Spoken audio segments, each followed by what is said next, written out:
Imagine, mayroon tayong replica cannon na nakalagay sa likod ng isang pickup truck, handa na humabol at magpasabog ng mga drone sa langit. Ito ang tinatawag na Slinger, isang bago at nakakabulabog na weapon system na nilikha para labanan ang mga drone sa isang abot kayang halaga, lalo na para sa mga bansa tulad ng Ukraine. Isipin niyo mga bro, ang ating sariling buhawi RCWS ay may malalaking potensyal. Hindi ito lamang ang karaniwang remote-controlled weapon system, ito ay tunay na isang puwersa na dapat pangingibabawan. Tayo ay nasa panahon na dapat mag-isip ng iba-ibang solusyon mga bro. Paano kung i-rebrand natin ang ating buhawi RCWS bilang Ultimate Drone Killer System? Isipin nyo ang epekto nito, hindi lamang sa pagkuha ng karagdagang pondo kundi maging sa pagpabilis ng pagpapaunlad nito para maging komersyal.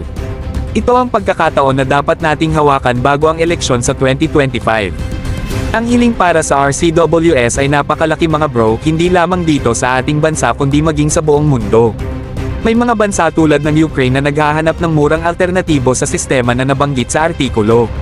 Sino nga ba ang distinguished customer na maaaring naghahanap na ngayon ng mas abot kayang solusyon? Baka tayo na ang kanilang hinahanap. Panahon na para ilabas natin ang ating creativity mga bro. Isipin natin ng malaki, mag-isip tayo ng matapang, at gawin nating kampyon ng ating DUHAWIRCWS sa pandaigdigang entablado.